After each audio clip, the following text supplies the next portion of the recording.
Yang lebih penting adalah ketika desentralisasi ini dilakukan, artinya putra daerah lah yang akan datang ke Jakarta, menurut gue ya. Ya. Karena mereka akan tumbuh dan besar dari masing-masing daerah.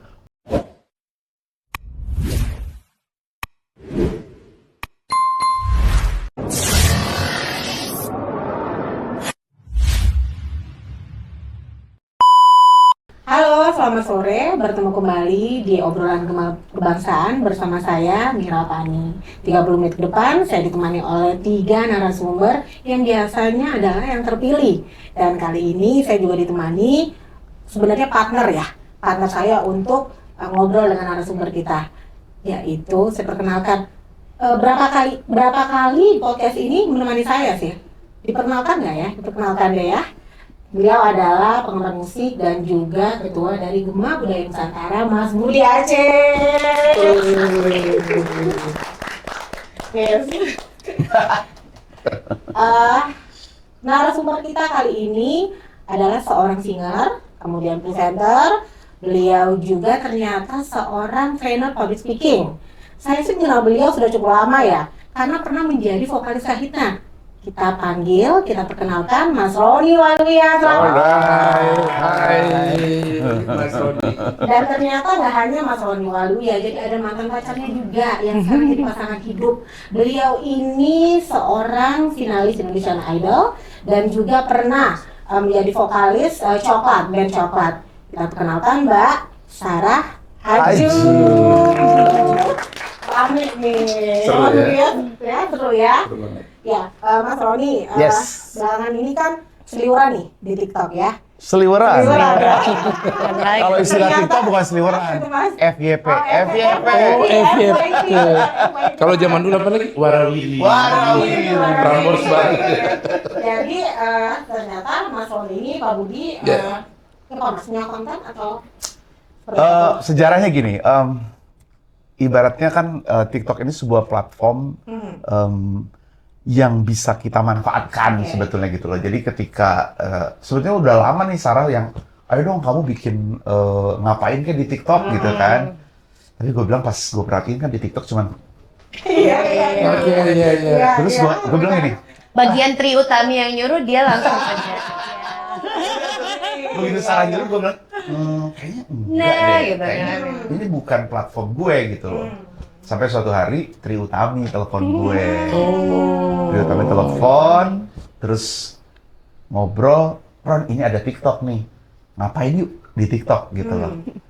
Ngapain gue bilang. Akhirnya kita bikin podcast. Ngobrol, ya lu tahu sendirilah Tri Utami ya. Ya. Waktu itu kita bikin namanya Kolam Susu. Kopi malam suka-suka. Kopi malam. Jadi itu obrolan suka-suka banget gitu loh. Random banget. Sampai pada satu titik, Tri Utami tuh ngobrolnya serius banget soal budaya, apalah segala macam. Sampai aduh ini, gue tuh pengen sebenarnya menghibur orang. Gitu. Obrolan ringan dengan platform ini gitu loh. Nah akhirnya saya ketemu Reza Herlambang di TikTok juga. Reza bilang gini, lu ngapain sih di TikTok ngobrol-ngobrol nggak jelas gitu kan? Kenapa kan orang taunya lu nyanyi, lu penyiar radio, mendingan lu bikin program aja dia bilang. Oh iya ya gue bilang. Akhirnya gue tuh inget zaman gue siaran radio, kan kalau radio itu prime time-nya itu pagi sama sore. Ya. Akhirnya gue bikin morning show. Jadi ingat radio Prambors. Radio banget. Jadi gue menggabungkan, ibaratnya TikTok ini seperti kita punya station radio sendiri, punya station televisi sendiri, karena orang kan bisa lihat gambar kita gitu loh. Jadi bikinlah program Audio video deh pokoknya. audio video. Setiap hari Senin sampai Jumat jam 6 pagi sampai jam 10. Prime time banget. Menemani aktivitas orang-orang di pagi hari. Dan itu sudah berjalan 1 tahun sekarang. Ya alhamdulillah, karena memang TikTok ini dibuat memang tujuan akhirnya adalah membentuk komunitas. Akhirnya banyak teman-teman ketemu di TikTok ya. Jadi keluarga sekarang Jadi ya. keluarga sekarang. Sebutannya Roners. Roners.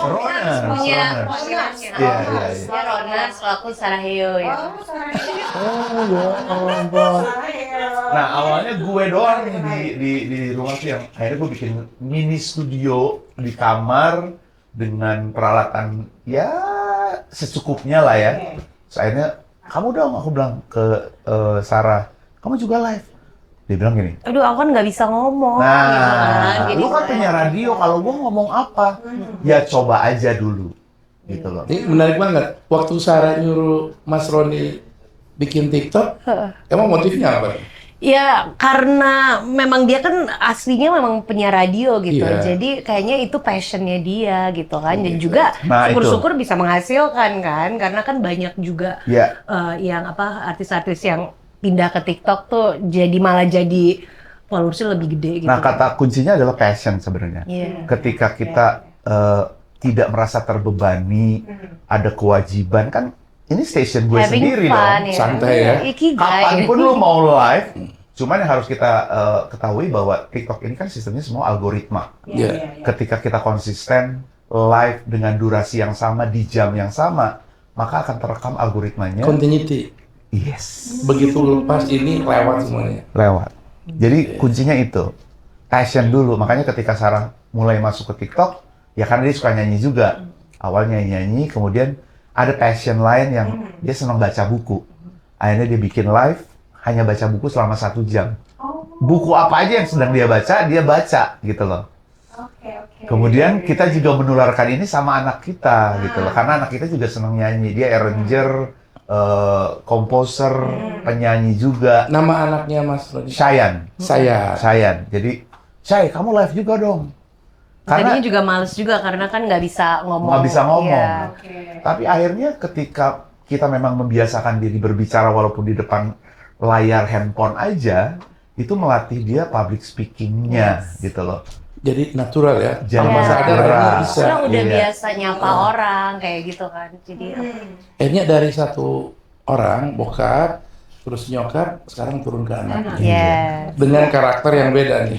Nah, gue penasaran nih, Sarah, itu buku yang dibacain, oke, terakhir buku apa nih? Konten yang terakhir. Kalau Buku apa yang dibacain? Laut Bercerita. Laut bercerita. Tentang kejadian 98 ya kan. Oh, tulisan siapa tuh?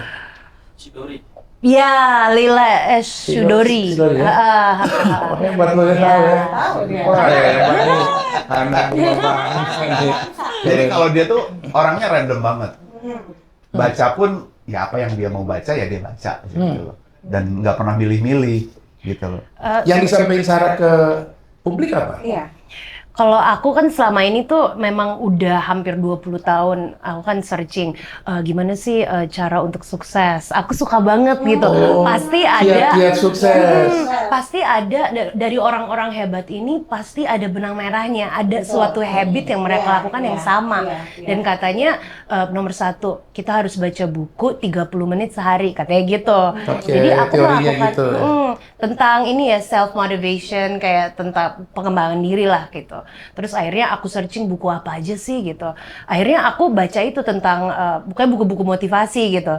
Terus akhirnya juga ke buku-buku spiritual. Terus sekarang baru-baru ini aku baca buku dalam bahasa Indonesia karena kan aku nggak pernah SMA atau kuliah di Indonesia gitu kan. Jadi aku sekalian Bentar, melatih. kuliah di mana emang? Aku di Amerika tapi waktu dulu kan belum selesai. Oke, kalau gitu kita mulai obrolan dengan bahasa Inggris ya. Teman-teman kita bahasa Inggris. Oh, kalau mau ngomong bahasa Inggris sama anak-anak gue yang kecil.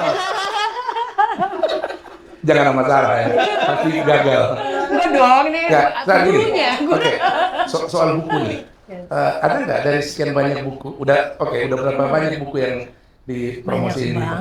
Udah banyak. Buku- Ada buku tentang ini nggak? buku- Make money gitu. Tentang apa? Tentang menghasilkan uang dalam waktu uang. sebulan Oh. gitu. Ada nggak kiat gitu? Ya ada kalau nggak salah kiat tentang Enggak sih, kayak banyak ya yang aku baca ada banyak itu tentang law of attraction gitu. Kan aku selama ini tuh selalu pengen tahu gitu. Kalau aku ya kayak ini buat apa sih kita hidup di sini kayak gitu kan, maksudnya apa sih tujuannya kayak gitu. Akhirnya tuh setelah mengetahui oh tujuan kita hidup ternyata ini gitu kan, tugas kita tuh ini, jadi lebih happy aja. Dan ujungnya tuh semua buku itu tuh bersyukur kan adalah kunci dari happiness. Dan ada Ternyata satu sesimpel buku itu. yang mempertemukan kita berdua. Oh iya. Jadi gara-gara satu buku itu, akhirnya kita nyambung. Aku interest sama dia. Sebelumnya enggak. Oke. Dari buku Buku apa nih? Jadi gini, Penasaran. pertemuan Buku kita apa? ini kan diawali dari sebuah acara TV di sebuah satu stasiun TV. Waktu itu acaranya edisi Valentine. Semua bintang tamunya pasangan. Childish ya.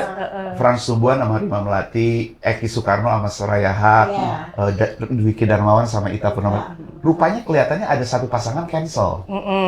Cabutan. ya kan? Dihubungilah Sarah. Sebetulnya bukan gue awalnya. Jadi gitu. dia tuh harusnya berpasangan sama Sandro Tobing. Rupanya Sandro Tobing cancel. Tapi pasangan bohong-bohongan gitu. Iya. Di acara itu kan? Iya. Akhirnya dihubungilah gue. Gue ke stasiun TV itu juga dia nyangkanya gue Sandro Tobing. Oke, emang agak sorry. Iya, agak mirip. Cuman Sandro lebih gitu ya. Mirip emang. Aku nanya. Tinggal ganti model kacamata. Aku bilang nih, berarti pasanganku siapa? Katanya Sandro Tobing, katanya gitu. Terus dia datang ke Tapi Sarah kenal Sandro Tobing dong.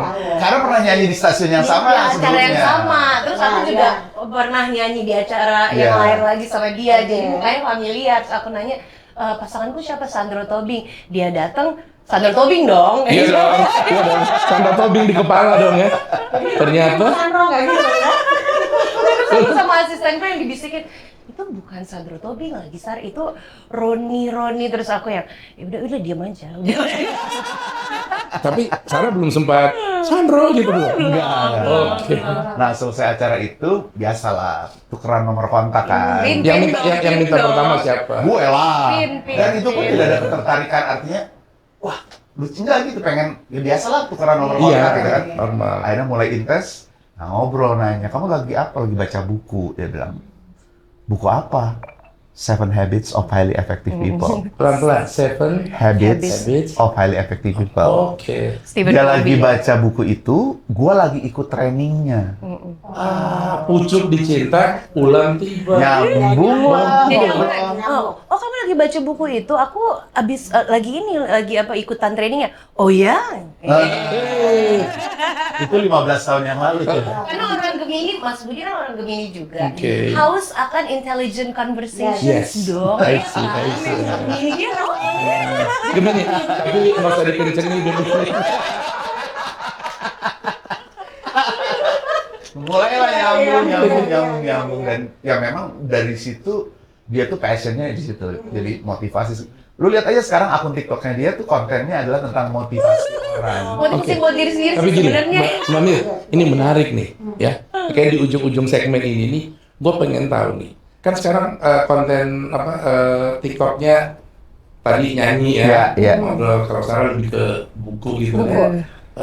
Kalau berdua kira-kira udah punya konsep baru nggak? Kalau berdua nongol nih. Mungkin ini satu-satunya konsep yang ada di live TikTok sebagai live creator karena kita kebetulan satu rumah. Jadi kita menggunakan mixer yang sama. Kita sering programnya live duet. Love duets. Isinya apa? Ya kita Duetan. Duet aja. duet, terus kadang-kadang juga kita membahas topik. Ya, Tadi ada kita ada baru bridging ngobrol ya. soal seberapa percayanya sih kamu sama partai politik? Itu Tadi yang pagi kita lagi ngobrol. ngobrolin itu dan kita nggak kepikiran bakalan datang ke sini. Oke, Bang Lira gini. Coba anggap aja sekarang. Terus aja membelokkan. Anggap aja sekarang di studionya kalian berdua nih.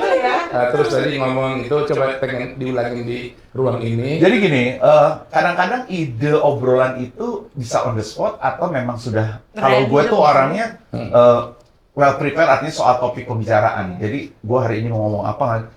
Cuman tadi itu terbersit karena memang ya isu politik sekarang kan lumayan hangat lah istilahnya dengan kejadian-kejadian yang baru terjadi gitu kan. Seberapa orang ibaratnya tidak percaya dengan mungkin ibaratnya apa ya? Istilahnya namanya apa itu yang bukan secara general sebagai partai politiknya tapi orangnya gitu loh. Oke, apa namanya? Oknum di partai politik. Oknum. Dan biasanya topik Iya. itu kita lempar ke audiens. Apa komentar lu? Ya hampir sama sih rata-rata bahwa ada yang bilang ya memang kita tetap membutuhkan partai politik untuk negara ini. Ada yang berpendapat seperti itu. Cuman sekarang masalahnya adalah kepada siapa apa artinya mereka mewakilkan suaranya agar apa yang menjadi aspirasi mereka bisa didengar dan ya balik lagi kepada mereka sebetulnya gitu loh. Itu kita bakal bahas nanti ya di segmen berikutnya. Tapi gue pengen tahu nih dari Sarah sebagai orang yang kutu buku ya. Aduh, buku iya. Kutu buku dong. Nggak mungkin lo bisa share pada isi buku kalau lo kagak baca. Nggak mungkin banget ya, Mbak. Jadi pasti banyak yang dibaca gitu. Nah, dari sekian banyak buku yang dibaca itu ya, menurut saya itu yang paling enak buat dijadiin bahan diskusi dengan Roni itu buku. Semua buku. Iya, semua buku. Jadi diskusi dulu. Jadi gini, dia tuh aku kebiasaannya bacanya out loud. Yes, kayak audiobook gitu. Jadi makanya aku bersyukur banget ada Random ya? media TikTok ini karena even before TikTok, I already read books out loud gitu. Like an audiobook aku rekam kayak gitu. Aku punya. Kayak gini, perjalanan Jakarta-Bandung nih, Benar. 2 jam, 3 jam. Iya, iya. Itu 1 jam perjalanan bisa dia baca buku di mobil. Nggak ngobrol sama siapa-siapa tuh. Nggak ngobrol sama siapa, tapi kan gue jadi denger juga isi apa yang dia baca. Ya karena apa yang aku baca, abis itu ada yang aku nggak ngerti, aku nanya ke dia. Konfirmasi. Diskusi, jadi diskusi. Iya. Jadi itu kadang-kadang buku yang dia baca adalah materi training gue gitu. Oh iya, misalnya dia lagi interview. Dia suka di interview sama orang gitu ya, terus Iya. dia, iya menurut ini Anthony Robbins bla bla bla. Aku yang denger, itu kan materi gue. Dan dia nggak ngaku kalau ini dari sekarang udah ngaku di. Jadi semua kadang-kadang gue nggak lagi ngajar nih di kelas. Oh tadi si Sarah baca ini nih. Itu terekam di alam bawah sadar kan gitu loh. Jadi materi yang gue ajarkan adalah sebetulnya apa yang dia baca. Gitu loh. Itu simbiosis mutualisme yang kita lakukan. Menarik banget. Oke. Jadi di ujung segmen tentang apa aktivitas di rumah, katakanlah soal TikTok tadi. Ini pertanyaan paling penting. Pertanyaan semua orang. Teman-teman di sini ada Mbak Ayah, ada teman-teman yang lain. Apakah jadi TikTokers itu tongkrongin TikTok tiap hari, pagi ada Roni. Ini gua nih, guys. Apa namanya? Pulang kantor malaman, buka TikTok ketemu Roni. Gua sapa aja 5 menit, 10 menit gua lihat, terus nyampe rumah gua tidur. Gua bangun pagi ketemu Roni. Ron, pertanyaan pentingnya, apakah aktivitas di TikTok itu make money? Oke. Ada faedah nggak sih secara ekonomi buat Roni dan keluarga? Ya bohong kalau enggak, ya. Tapi gini, TikTok ini karakternya menarik gitu loh. Artinya kita sebagai host, tugas kita adalah bagaimana menarik. Kalau di TikTok itu ibaratnya ada gifter, spender. Spender itu adalah orang-orang yang nge-gift kita dengan berbagai nilai gift yang mereka lakukan. Nah tugas kita adalah ya sama lah. Gimana caranya kita untuk terus menarik orang. Karena kan penonton kita bukan spender semua. Sorry, kayak nyanyi terus disawer. Betul. Sawer Gitu loh. dalam dunia digital. Yes. Jadi tugas kita adalah bagaimana agar kita tetap menarik untuk orang yang lihat, menarik untuk orang yang dengar. Apalagi kita sering ibaratnya memberikan sebuah cerita seolah-olah ya mereka juga mengalami itu semua. Semakin kita menarik, udah pasti membuat spender itu juga mau dengan rela untuk spender kepada kita. Kita tidak minta sama mereka. Itu sebagai bentuk apresiasi lah dari Bentuk mereka. apresiasi. Dan gue yakin artinya gini, setiap pekerjaan yang kalau kita lakukan dengan sungguh-sungguh, ya pekerjaan yang memang punya tujuan, itu pasti menghasilkan kok. Bukan hanya di TikTok aja, gitu loh. Jadi apa namanya program follow the money, Yes. money follow the program. Betul. Oh, Dan yes, kita betul. juga nggak dari TikTok dapat duitnya nggak dari, bahkan banyak kita dapat klien nge-MC atau nyanyi Iya, job-job dari Justru viewers dari TikTok. orang penonton kita. TikTok gitu. itu jadi display. Iya. Etalase kita. Kan kayak Etalase. yang nonton ternyata oh iya ya ada ini, oh ya ampun aku dulu dukung pas di Idol, ya ampun aku cari kemana gitu itu kan seneng banget. Dan akhirnya ya aku sama Mbak Mira sama teman-teman di Gema Bangsa ini menghadirkan Roni dan Sarah justru karena kita tiap hari ketemu mereka di TikTok. Oh, ketemu langsung sama orang. Sekarang ini ketemu. Oke, di segmen apa tentang aktivitas keluarga ini kita akhiri di sini ya. Oke. Kita pengen cerita tentang program aku, Mbak Mira sama teman-teman di Gema Bangsa. Jadi ini berkaitan dengan dunianya Roni dan Sarah. Ya. Jadi kita tuh punya organ namanya Gemantra, Gema Kebudayaan Nusantara. Oke. Ini adalah organisasi yang jadi saya Partai Gema Bangsa. Oke. Partai Gema Bangsa partai baru.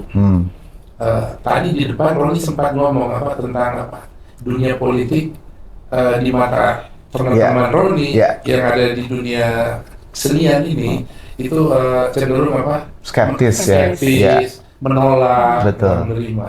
Nah, ide yang sama ada di kepala kita nih, teman-teman, aku, Mira dan kawan-kawan punya kegelisahan yang sama. Nah, kegelisahan ini itu mewakili kegelisahan seniman yang ada di luar sana. Betul. Kegelisahan ini gua sampaikan ke teman-teman di Gema Bangsa, mulai dari Ketua Umum, Mas Ahmad Rafiq, Sekjen, Muhammad Sofyan, kawan-kawan semua, Mas Adin, Mas Sardiansa, Joko dan kawan-kawan.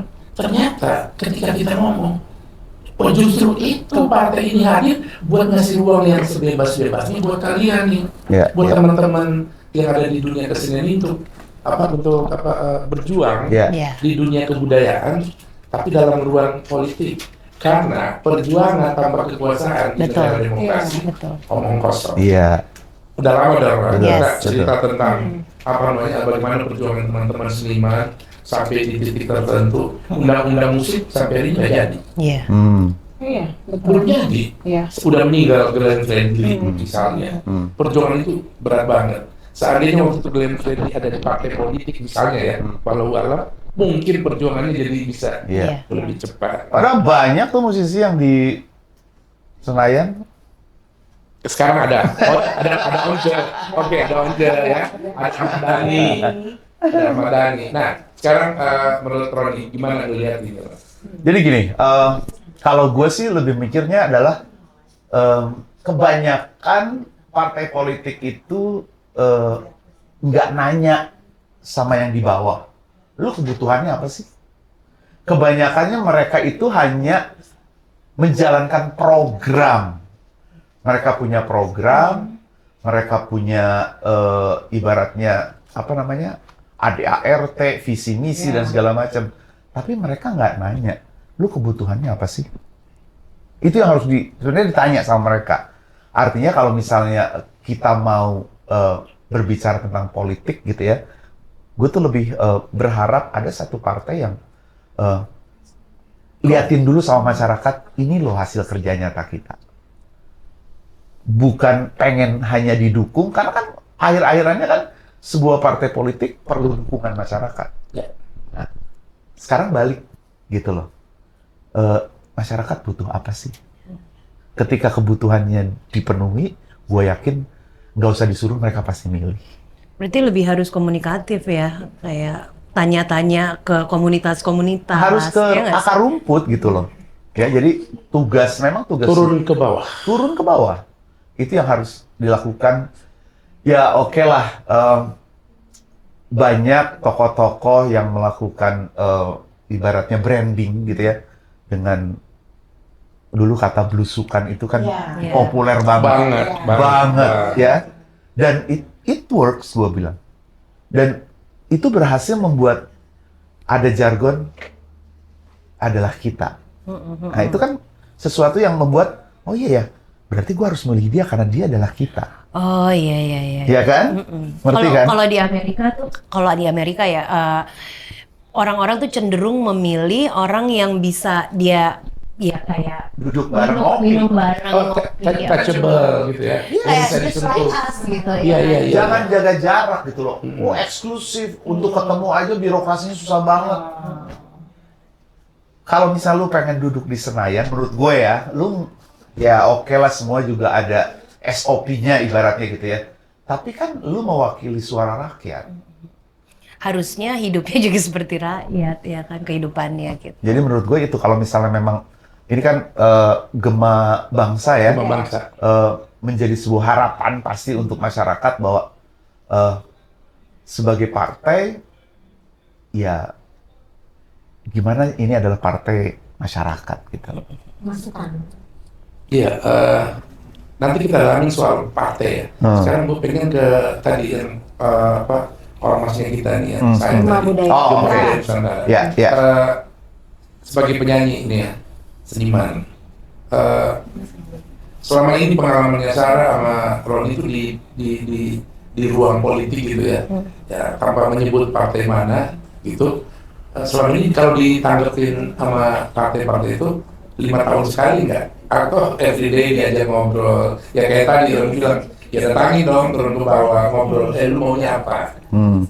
Kalau pengalaman yang diceritain sama teman-teman yang gua rasain juga adalah teman-teman itu diajak setiap 5 tahun sekali. Iya. Atau di ulang tahun partai setahun Betul, sekali. betul. Lagi ada panggung-panggung Ya, betul. rakyat baru diajak, terus tiba-tiba udah disodorin baju partai, Oh, iya, terus nyanyi dengan menggunakan atribut Iya, partai. iya. Beberapa teman-teman akhirnya menerima karena alasan ekonomis.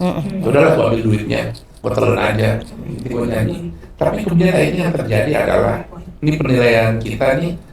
Loyalitasnya. Iya, loyalitas nggak ada, sumbangsi nggak ada. Akhirnya benar-benar hubungan kita tuh give me money, give my voice. Yes. Per event ya. Jadi bukan give me stage gitu. I give you idea. Ya. Kan idenya Roni, idenya Sarah kan juga negara butuh, bukan cuma suaranya. Ya sehari ini kita nggak nyangka nih, ternyata Sarah lebih banyak buku yang dia baca dibanding kita yang harusnya itu dilakukan oleh baru tahu. Nah, itu Karena ini dia. belum, maksudnya program yang aku lakukan di TikTok itu aku nggak bilang banyak yang nonton ya, karena maksudnya bukannya yang jadi nggak Iya. yang Gini, itu satu hal ya, itu soal lain, itu kan teknis. Iya. Tapi Sarah sendiri, personal, Iya. itu sudah melakukan pendalaman informasi yang luar biasa. Sekarang anak Indonesia yang baca buku. Ya. So itu saya Betul. bisa belajarin. Betul. Kita udah malas baca buku, kita lebih banyak Scroll. skip gitu. Lebih di sana daripada membaca buku analitik. Ya kalau aku sih yang aku selalu ngomong ini ada yang nonton atau nggak ada yang nonton, memang aku udah melakukan ini selama 20 tahun. Jadi ya kalau ada yang nonton bagus, kalau nggak ada juga nggak apa-apa. This is something positif yang aku pengen kasih aja. Nah, point of view-nya adalah isi kepalanya Sarah, partai politik nggak lihat. Karena Sarah hanya diajak 5 tahun sekali saat kontestasi. Nah, kenapa Gemantra hadir? Gemantra hadir itu curhatnya kita sama Gema Bangsa nih, partai Gema Bangsa. Kita punya harapan seperti ini. Teman-teman itu punya isi kepala loh. Itu teman-teman itu punya ide yang besar. Tapi kenapa mereka ditangkap? Hanya karena mereka bisa nyanyi, bisa rock and roll di atas panggung. Terus ini apa? Fort Ginter ya. Jadi cuma diambil suaranya doang, popularitasnya. Tapi idenya, gagasannya, bahkan hatinya nggak pernah masuk ke partai kayak tadi Mas Roni bilang. Gimana? Lo nggak pernah nanya ke gue? Gimana, Mas Roni? Beruntungnya gue tuh di rumah ada generasi milenial, ada generasi Z yang kadang-kadang menjadi think tank-nya gue. Anak gue yang umur 20 tahun itu Gen Z berarti ya. Itu sering jadi fasilitator kalau gue jadi trainer. Gue ajak. Nah, dia salah satu orang yang sering gue ajak diskusi dengan bahasa dia. Bahasa Gen Z.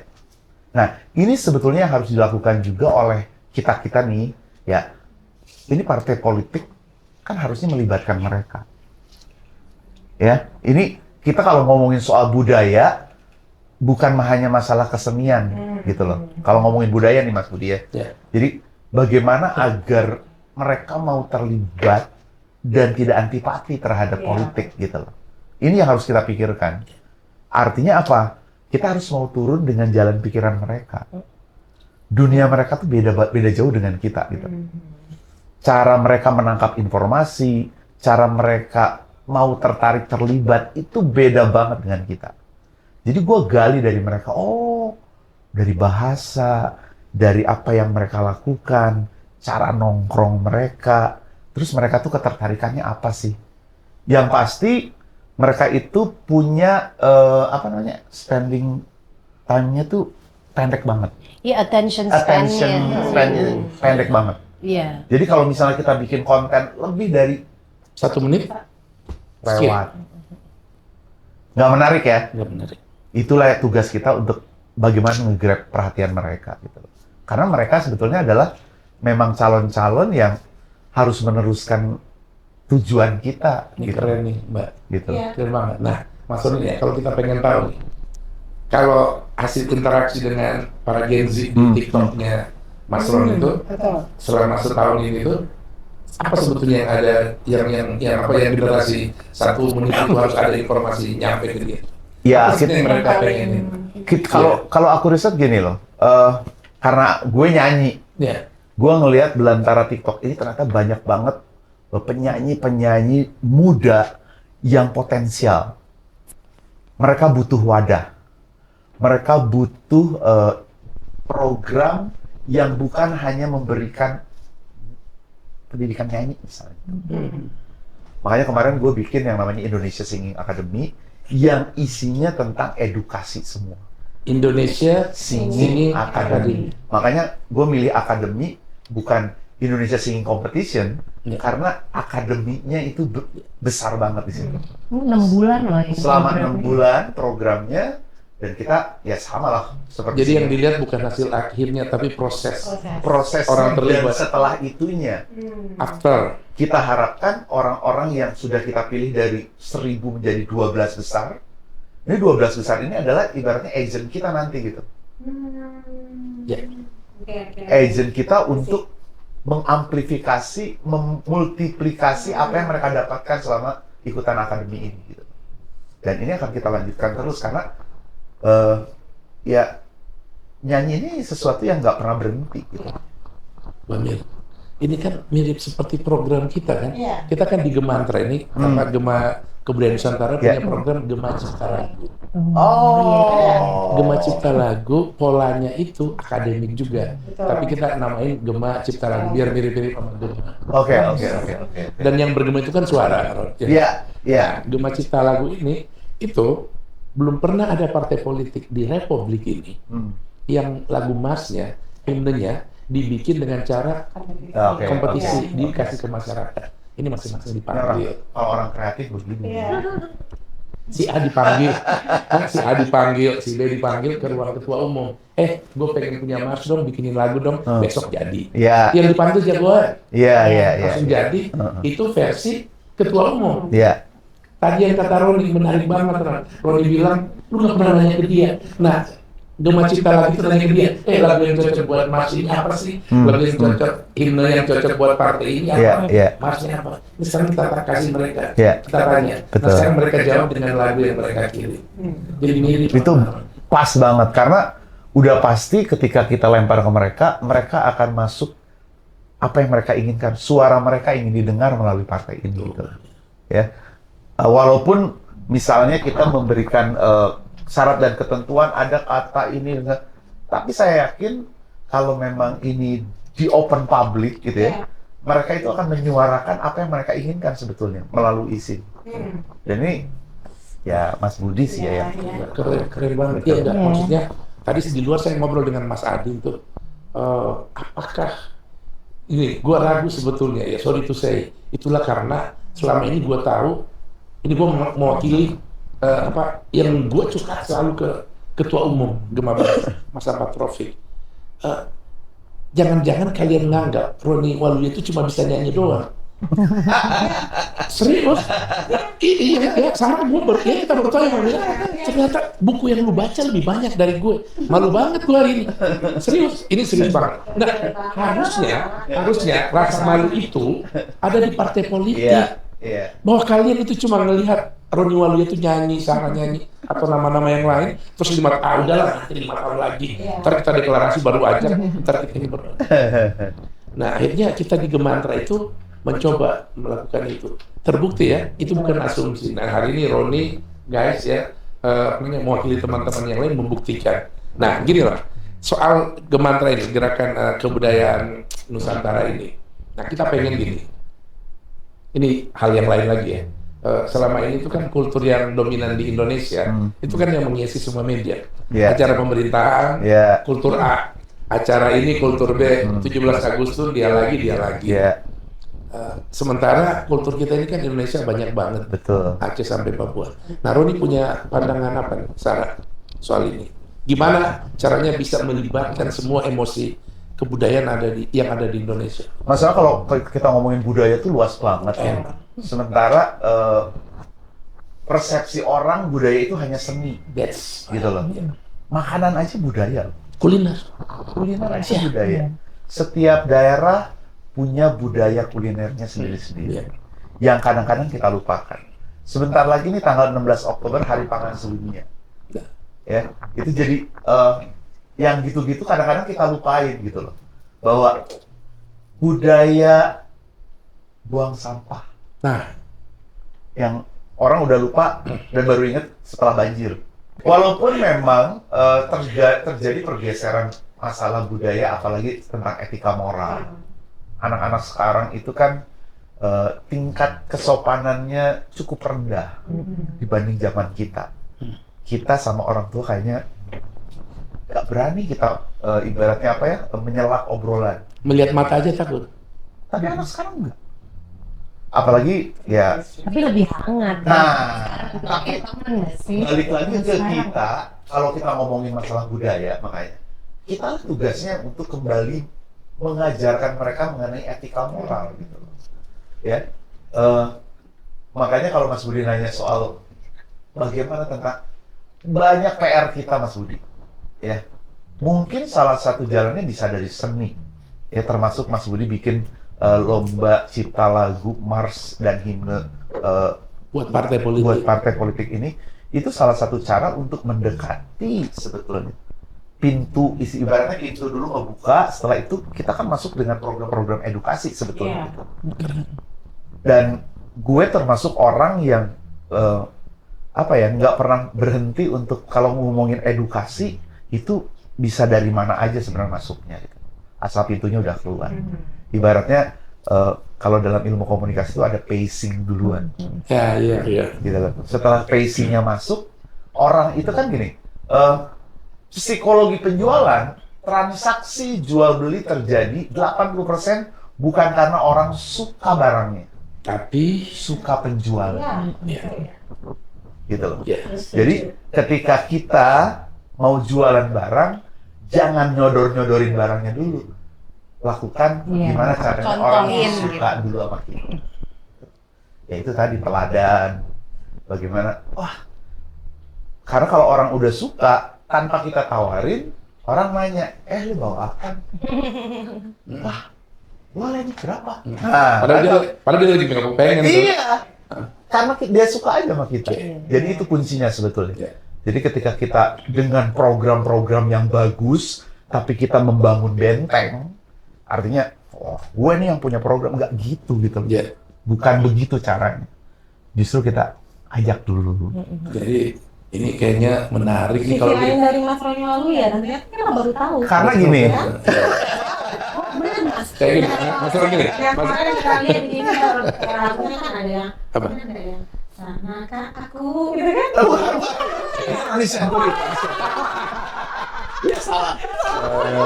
Udah, nggak apa-apa. Sarah aja kira dia Sandro Togi. Dia malah lagunya cerita cinta. Gimana Mas Roni yang cerita cinta?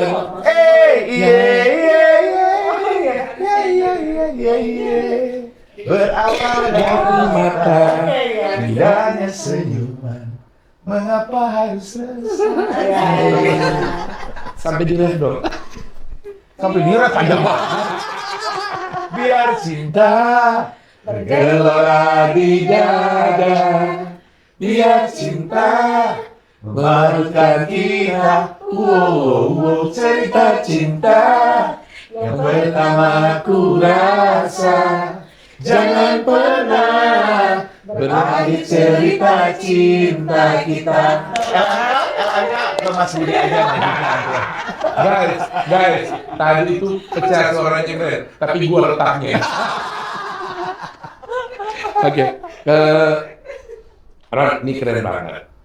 Di ujung Gemantra. Salah satu yang kita pengen dari gerakan Gema Kebudayaan Nusantara ini adalah hari ini kan ramai di Indonesia soal royalti musik. Oke. Oke, ini the last question di segmen soal Gemantra ini. Nah, itu royalti musik menurut gue, dan ini gue sampai ke Kementerian Kebudayaan, Menteri Kebudayaan Pariwisata. Kalau soal normanya, itu tanggung jawab Kementerian Hukum buat ngawasin undang-undang agar dijalani dengan benar dalam melakukan collecting terhadap royalti musik. Tetapi kesadaran orang untuk membayar royalti itu kan soal mindset. Betul. Berarti ada tugas departemen lain, yaitu Kementerian Kebudayaan. Jadi harusnya urusan royalti musik nggak boleh hanya Kementerian Hukum, ada Kementerian Kebudayaan. Terus yang mutar-mutar itu hotel, restoran, karaoke, itu kan juga butuh butuh edukasi. Betul. Ada Kementerian UMKM. Lalu dalam sektor kebudayaan itu kan ada 17 subsektor tuh. Itu di Kementerian Ekonomi Kreatif. Iya. Nah, Mas Roni, tepat nggak pandangan kita nih bahwa untuk merubah mindset masyarakat, Kementerian Kebudayaan harus bekerja keras? Bekerja cerdas sih sebetulnya harusnya. Bekerja cerdas. Oke. Beda ya. Dia takut. Jadi Harusnya sih bekerja cerdas. Artinya gini. Oke, selama ini kita udah keras tapi kurang cerdas. Ini udah zamannya teknologi gitu loh. Oke. Ya. Segala sesuatu dengan teknologi itu apa yang dulunya kita anggap susah menjadi mudah. Ya. Lu mau nyari siapapun, nyari apapun lewat teknologi semuanya jadi gampang. Termasuk ya, kan sekarang jadi problematika itu adalah bagaimana alat ukur ketika sebuah lagu dianggap banyak diputar atau enggak. Kan nggak ada alat. Ada alatnya tapi belum dipakai gitu loh caranya. Udah ada alatnya. Ya sekarang kan masih sampling aja gitu. Ya, ada beberapa alat tapi kemudian akhirnya di titik tertentu dia tidak update, terus putus gitu. Akhirnya harapan yang ideal tadi itu kepentok lagi. Akhirnya coba dicari terus upaya. Orang-orang Indonesia tuh orang pinter. Hacker Indonesia aja udah terkenal di seluruh dunia. Jadi kalau urusan orang untuk bagaimana mencari, mengukur sebuah lagu, saya pikir banyak anak-anak muda sekarang yang bisa melakukan itu gitu. Tinggal sekarang yang paling penting adalah katanya adalah goodwill, keinginan yang baik dari semua stakeholder yang ada di sana. Gitu. Karena kalau ngomongin soal duitnya, gede banget gitu loh. Bagaimana LMK mengkolek begitu banyak uang, tapi yang jadi problemnya sekarang adalah distribusinya kan gitu. Adil nggak buat pencipta? Sampai akhirnya pencipta ngorek-ngorek ke penyanyi. Nah itu kan problemnya sekarang. Jadi seolah-olah sekarang ada gap nih antara pencipta lagu dan penyanyi. Gitu. Dan penyanyi pun pilih-pilih ternyata gitu loh. Pengamen mah bebas lah nyanyi lagu gue. Tapi kalau penyanyi itu mesti bayar nih. Nah, kan aturannya jadi nggak jelas. Padahal aturan itu berlaku untuk semua orang. Nggak bisa pilih-pilih. Berarti kan soal mindset kan? Gimana, Sa? Aku tuh jadi takutnya gitu karena polemik royalti ini gitu. Jadi malah ya bikin penyanyi untuk malas bawain lagu Indonesia nggak sih? Akhirnya lagu-lagu barat yang akan naik semua, iya nggak sih? Dan gini menurut gue ya, kadang-kadang si pengambil kebijakan itu menganggap tolok ukurnya itu adalah ibu kota. Sementara problem terbesar gara-gara polemik ini dirasakan oleh teman-teman di daerah. Yes, exactly. Gitu loh. Penyanyi kafe yang kadang-kadang cuma dapat duitnya dari saweran, sekarang harus berhenti karena mereka ketakutan. Yang ya banyaklah penggerak ekonomi kreatif yang sebetulnya harusnya berputar di situ harus berhenti gara-gara aturan yang mereka karena edukasinya kurang, informasinya nggak jelas, akhirnya mereka harus berhenti. Iya. Ya, pindah ke TikTok. TikTok menjadi, terus di TikTok juga sering banyak yang nanya ke gue, Mas Roni nggak takut ya di collect royalty? Gue bilang gini, gue tahu undang-undangnya. Kalaupun gue harus bayar performing right, gue bilang, ya gue siapin aja 3% dari penghasilan gue sekarang nih. Anggap aja zakat, gue bilang gitu kan. 2%. Gue lebihin loh 1%. Ya, berarti 1%-nya itu adalah respectable. Karena di royalti itu kan ada 2 hak. Jadi yang pertama itu adalah hak moral. Betul. Yang kira-kira kalau dikonkretin itu, lu berterima kasih sama yang punya lagu, betul. Lu udah memenuhi hak moralnya. Aku ketemu kemarin sama siapa? Bang Kinan. Bang, izin nih, lagu Bang Kinan sering aku nyanyi. Alah, pakai aja nyanyi aja gitu. Itu misalnya memang masalahnya tuh katanya untuk collect tuh gampang banget, tapi untuk pendistribusian itu yang bermasalah gitu kan. Emang kenapa sih emang nggak bisa kita mirroring kita ke negara apa yang emang jalan terus bener-bener mirroring sistem mereka? Banyak gitu. contoh sebetulnya kan. Iya kan seharusnya nggak ribet dong. Di Amerika, Inggris, utamanya di Eropa ya. Emang seribet itu ya. Nah jadi gini, kan mirroring yang pertama tadi yang lo bilang, jadi hak moral dulu yang dipenuhi, baru kemudian adalah hak ekonomi. Yeah. Nah, dalam konteks kita nih, di ruang politik, pertanyaan yang paling sering gua temuin kalau gua ke daerah nemenin artis nyanyi gitu, pertanyaan gubernur, bupati, Bun, bisa nggak? Apa kita harus bayar royalti nggak? Ini kan pesta rakyat, nggak ada duit. Saya bilang dalam undang-undang, kalau nggak berbayar, maka 2%-nya diambil dari biaya produksi. Betul. Berapa biaya produksinya Pak Gubernur? Sekian ratus juta, 500 juta, oke 2%-nya. Iya. Nah, tetapi karena di birokrasi ini ribet dan sebagainya, cara yang terbaik yang harus dilakukan oleh pemerintah dalam hal ini gubernur, bupati, wali kota, ketika udah harus ulang tahun kotanya, harus ada acara partai harus ulang tahun, deklarasi harus nyanyi lagu orang, nyanyiin aja dulu, tapi dengan konsep tadi mengedepankan hak moralnya. Betul. Apa itu? Ketika lagu dinyanyiin, jangan cuma teksnya doang, biar orang singlong, tulis dong penciptanya, Roni Waluya. Terus MC ngomong dong. Suami istri, Roni Waluya dan Sarah dalam lagu Ku Tak Bisa karya Bim Bim Sleng terpenuhi unsur hak moralnya. Jadi ketika kalau itu dikasuskan karena I.O. nggak ngebayarin, itu bukan salah penyanyi. Penyanyi udah memberikan respectable-nya. Tapi ekonominya belum dipenuhi. Karena yang harus bayar ekonomi itu bukan penyanyi ya. Betul. Dan I.O. harusnya setiap penyanyi diberikan informasi dan edukasi yang betul. Artinya gini, untuk menjaga hal-hal yang tadi ya perselisihan, kita udah memasukkan riders sebetulnya. Bahwa ketika kita tampil, ada yang harus dipenuhi oleh penyelenggara acara dengan membayarkan. Ada dalam klausul riders. Ada klausul riders. Ini apa namanya? Ini adat yang baru, yang tradisi yang belum dijalankan. Dan itu harus dilakukan oleh semua penyanyi. Dan beberapa penyanyi udah ada, termasuk tapi kita. Belum semua. Ya harus dimasukkan ke dalam riders bahwa ini harus ada bayar hak cipta. Artinya dengan gue nyanyi di tempat lu kalau udah bayar royalti. Yes. Begitu nggak bayar, sorry, gue nggak akan nyanyi. Betul. Itu kalau dilakukan oleh semua performer itu keren banget. Ya, nggak akan ada perselisihan kayak gini sekarang. Oke. Tinggal balik lagi. Distribusinya gimana? Mudah-mudahan gini, khusus royalti ini kayaknya Mbak Mira kita butuh waktu khusus nih ya.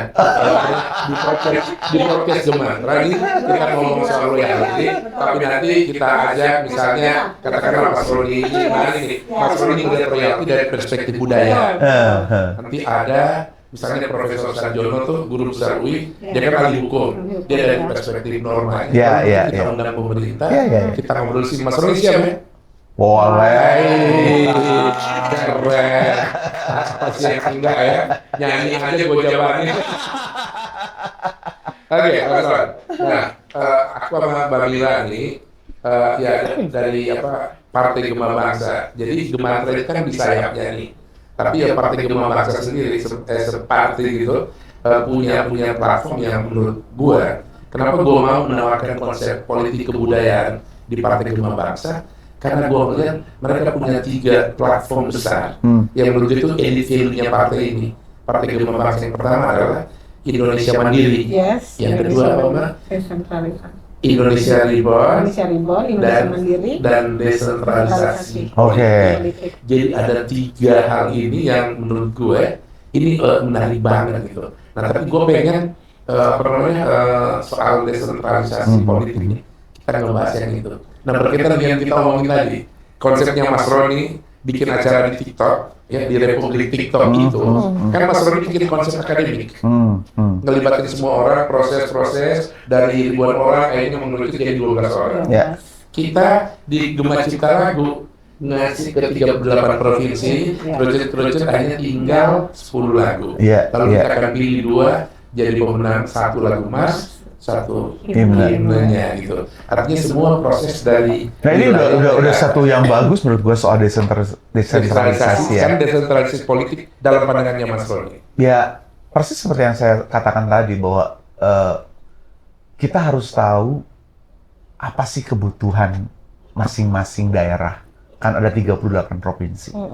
Kalau kita masih mikirin semuanya standarisasinya Jakarta, ya belum tentu akan memenuhi kebutuhan di provinsi yang lain, gitu loh. Setiap daerah pasti punya kebutuhan yang berbeda. Jadi saya pikir ini sebuah hal terobosan yang baru, ibaratnya gitu ya. Ketika nanti mungkin Gema Bangsa ini tumbuh, ya akan menjadi sebuah partai yang memang dibutuhkan oleh masyarakat di setiap daerah. Peduli gitu ya. Bukan partai yang membutuhkan masyarakat, tapi kembali. Akhirnya masyarakat yang membutuhkan partai. Menurut gue sih gitu. Jadi, ya iyalah. Orang kalau udah terpenuhi kebutuhannya tuh nggak akan banyak demo. Iya sih. Ya, kenapa orang banyak demo? Karena kebutuhannya tidak terpenuhi gitu loh. Tapi kalau misalnya kebutuhannya sudah terpenuhi, saya yakin ya mereka nggak akan susah untuk dicari, tapi mereka akan cari kita. Dan kalau mereka didengarkan, nggak perlu mereka jerit-jerit kan? Betul sekali. Jadi masyarakat, biarkan masyarakat yang mencari partai. Oke, beberapa fakta nih aku pengen tangkapnya Sarah Roni. Kalau kita bicara 5 tahun sekali, kan salah satu aktivitas utama partai politik itu adalah kontestasi, ya. Kontestasi 5 tahun sekali, atau katakanlah pemilihan gubernur. Ya. Kalau DPR itu yang paling seru. Nama, katakanlah 5 calon atau 10 calon dari daerah nih, dari kabupaten kirim ke provinsi. Provinsi baru kirim ke pusat. Ini proses yang menarik sebetulnya. Tapi ternyata proses ini itu melewati meja-meja yang kemudian di meja-meja itu ada mahar-mahar. Iya. Ya kan, Mbak Bella? Nah, tapi ketika pertama kali saya diskusi dengan teman-teman di Gema Bangsa, di Partai Gema Bangsa, mereka bilang justru ini yang kita rawat hari ini. Salah satu bentuk konkret dari konsep edit value desentralisasi politik itu adalah menghilangkan, meminimalisir, menghilangkan sama sekali mahar politik, semua pusat yang nentuin dan sebagainya. Betul. Gimana Mas Roni dengan konsep ini? Yang lebih penting adalah ketika desentralisasi ini dilakukan, artinya putra daerah lah yang akan datang ke Jakarta, menurut gue ya. Karena mereka akan tumbuh dan besar dari masing-masing daerah. Bukan, misalnya gini, kan kebanyakan sekarang untuk membeli suara itu hampir setiap partai menanam orang-orang yang populer di daerah-daerah. Tidak mengetahui kebutuhan daerahnya apa. Jadi begitu duduk di Senayan, gua ngapain nih? Nah tuh. Padahal ada tunjangan apa sih namanya itu segala macam yang harus turun ke daerah. Ya akhirnya aku cuma bagi-bagi sembako. Padahal mungkin tidak setiap daerah hanya butuh sembako. Yang di masa reses mereka itu ya. Entah itu pendidikannya, entah kesehatannya, entah apalah segala macam sesuai dengan daerahnya masing-masing.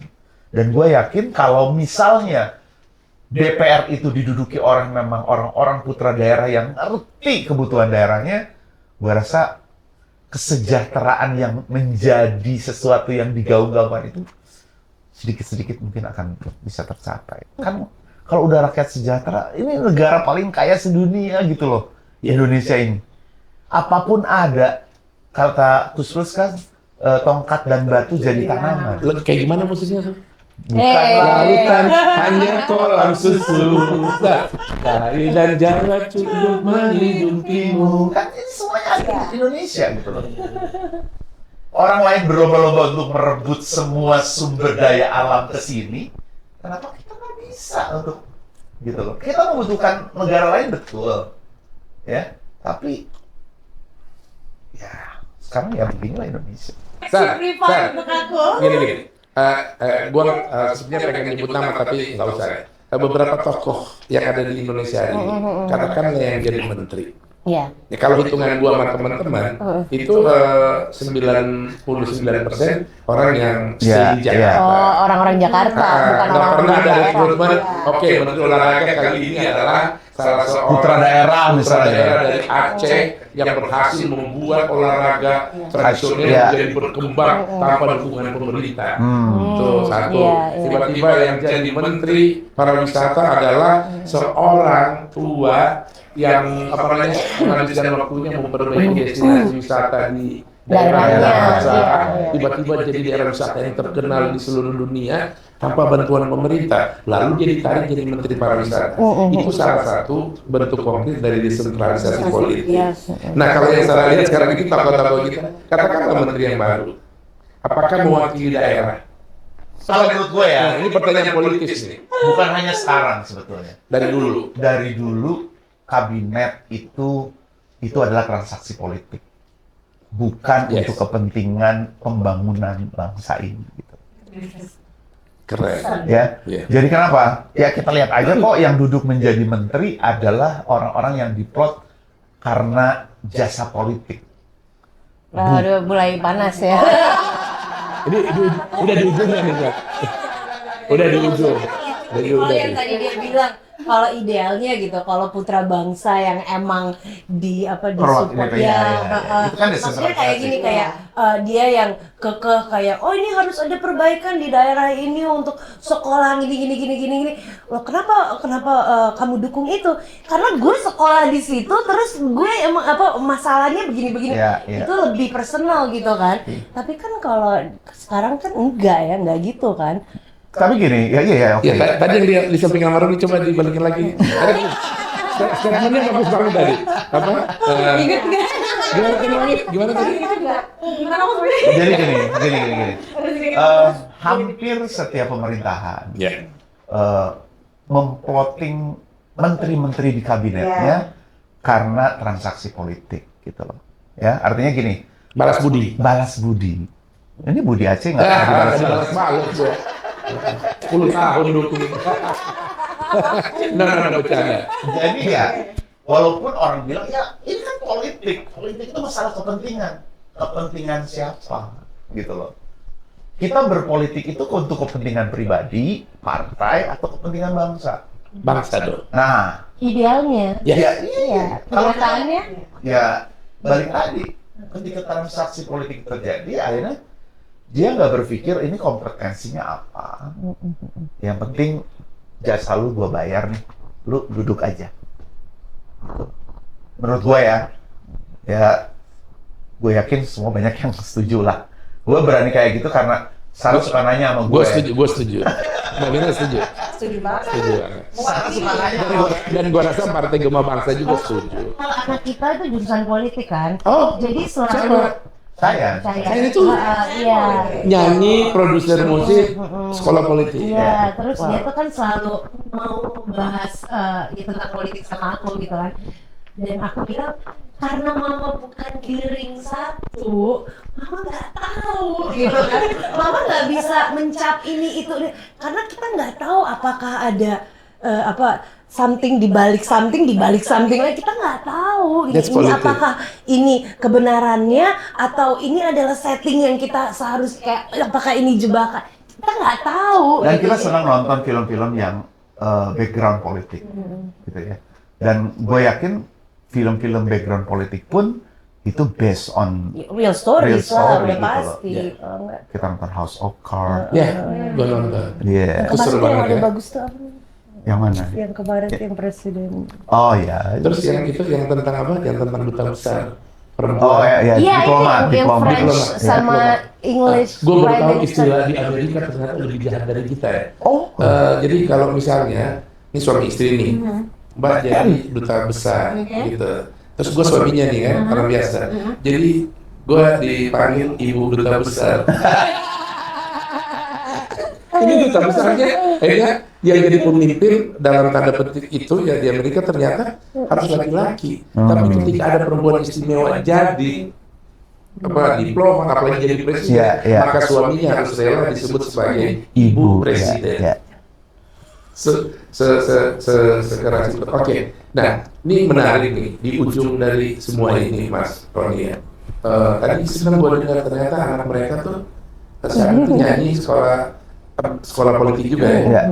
Mudah-mudahan nanti bisa gabung di Oh iya, Kementerian. bisa mungkin ya. Dia tertarik. Wow, kapan-kapan Tapi dia suruh magang di sini aja. bukan magang dong. Ngobrol gini. Ya, maksudnya kita Karena dia lagi tesis, lagi skripsi. Wih, keren. Lagi skripsi.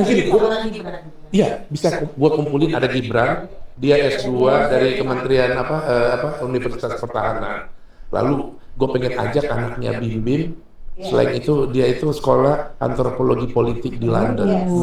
Mudah-mudahan iya, Mirza Luna. Nah, nanti anaknya Mas Ara nih, terus siapa? Anaknya Adian Apitupulu.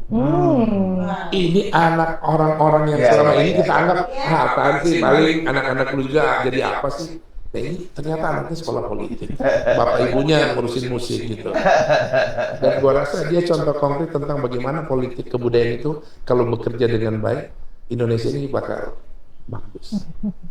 Ya, Mas Roni. Ya kita harus melibatkan generasi yang akan datang itu aja. Karena yang menjadi penerus itu ya mereka gitu loh.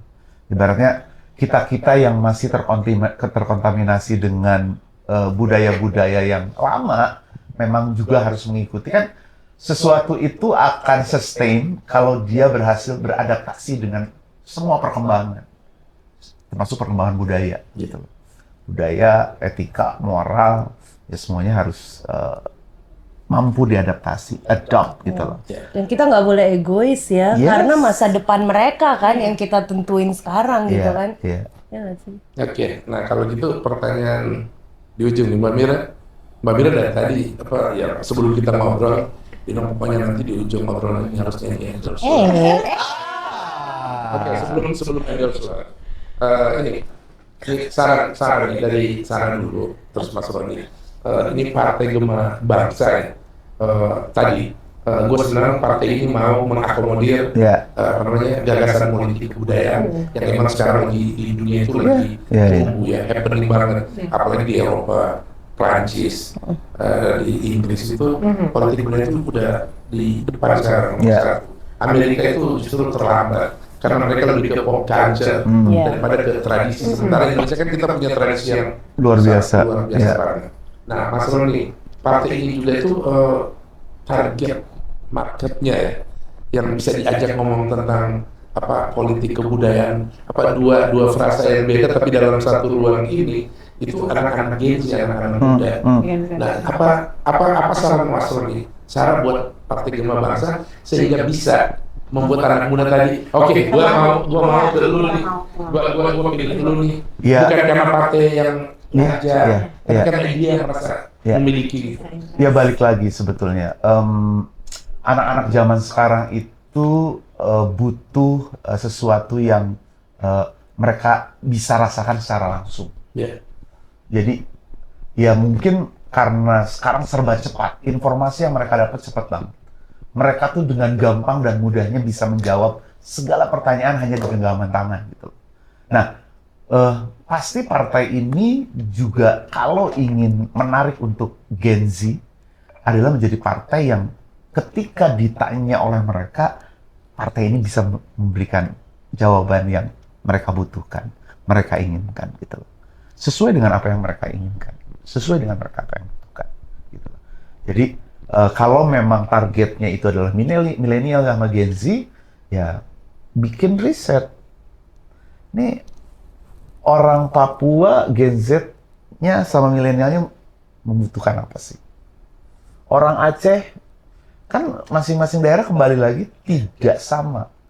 Indonesia tuh besar sekali gitu, dari Sabang sampai Merauke yang kaya bukan hanya sekedar sumber daya alam tapi sumber daya manusianya.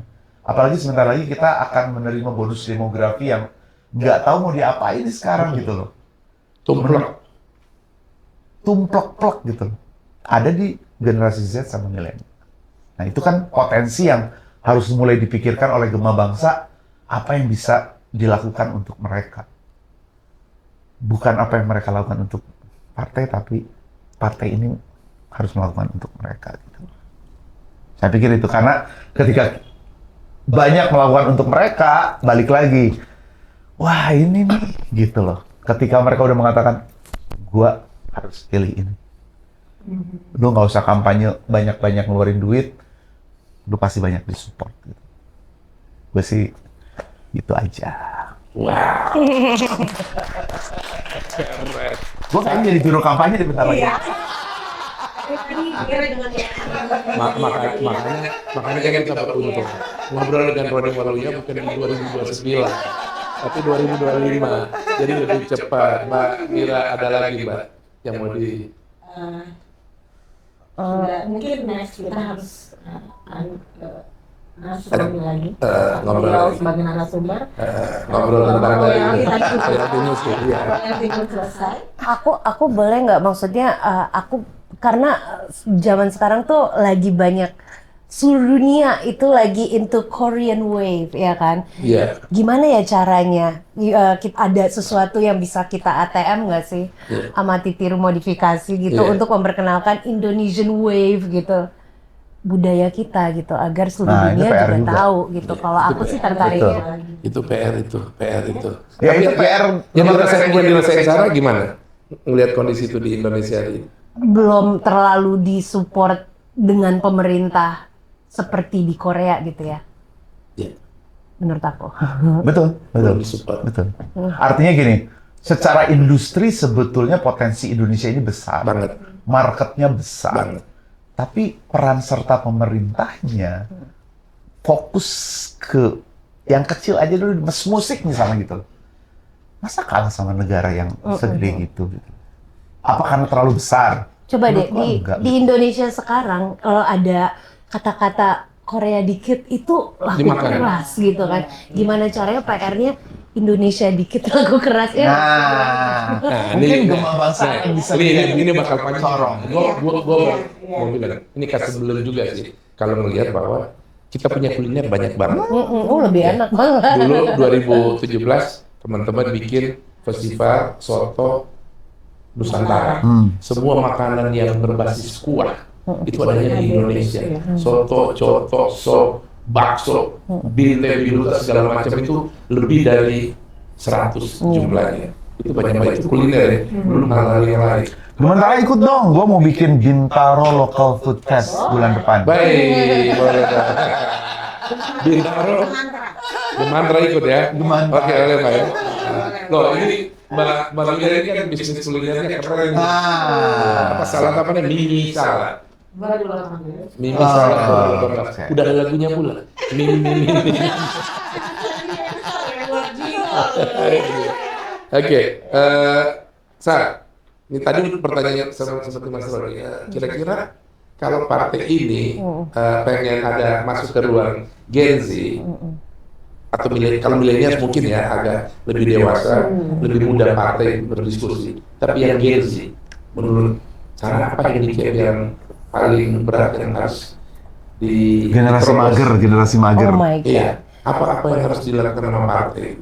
Kalau aku sih nggak terlalu mengerti itu, karena kan aku bukan Gen Z. Tapi- Harus bikin kayak ginian, tapi dengan Gen Z gitu. Oke. Iya nggak sih? Ruang diskusi. karena Diskusi, ya. karena Tapi apa diskusi yang- politik gitu ya? Karena Seru, apa seru. yang menarik apa fokus kita sama mereka tuh beda banget. ya. Jadi kadang-kadang kita ngobrol, kita ajak ngobrol aja, mereka tuh udah kayak resah apa ya kan udah. Ya, gua ngerasain sekarang. Iya kan? Anak anak-anak gua baru kan. kuliah. Iya. Sampai dia bilang, diajak ngomong aja cuek banget. Iya kita kan kayak Kita "Hello." Kalau gemes. zaman dulu kan maksudnya ya kalau dulu kan apa yang orang tua bilang itu kan pasti didengerin gitu. Kalau sekarang orang tua ngomong apa, mereka bisa enggak tuh ternyata gitu. Makanya gue bilang gitu. Mereka dengan cepat Nggak bisa dibohongin. informasi. Anak gue isengin gue nanya apa gitu. Itu apa namanya? Pandangan demokrasi di Indonesia itu kayak apa sih? Oh, demokrasi Indonesia adalah gue sosok ini ya, sosok guru di sekolah, demokrasi Pancasila, bla bla bla. Ternyata sambil ngomong tangannya begini. Kalau ya bilang enggak, si GPT bilang enggak. Gua dibandingin sama ChatGPT. Oke. Ya, Mbak Mira. Bentar banget. Mas Roni, Mbak Sarah, thank you ya. Terima kasih banyak. Hadir di Mas Budi, Mbak Mira, terima kasih. Thanks for Durasi ya. having us. Kalau tidak ada durasi. Oh iya, sampai pagi kita. ya. Tapi kayaknya Kita tuh biasa ngobrol sampai jam 3 pagi. iya. Diskusi. Dulu. Sampai sekarang kalau malam-malam gua belum tidur, setelah aja Roni ketemu Bang. Ya kayaknya kita Menarik lah Mas Budi ya kan? Iya dong. kalau diskusi gua masuk, gimana gua mau naik kalau Tri Utami, Roni, Reza nyanyi. Apa enggak dibikin jadwal Mas Budi, TII, Mas Roni ngobrolin ini tuh. Nah kalau Tri ngomong kebudayaan ampun, itu seru banget. Seru banget. Boleh kapan-kapan. Iya. Oke, seru banget ya. Iya. Tapi Sarah jangan nanya gitu karena mau ngeles dari nyanyi ya. Nanti kita nyanyi. Sesi khusus kita nyanyi. Iya. Baik pemirsa, 30 menit bahkan lebih sudah berlalu. Kalau tidak ingat durasi, pembahasan ini bisa Edit. ya. Padahal gue udah punya kompas tadi. Cuma karena obrolannya terlalu sengaja aja. Terima kasih juga. Sehat selalu, sukses selalu. Ya, kita tutup Dengan sebuah lagu. Nanti aja. Oke, terima kasih banyak Mas Roni. Oh. Take off.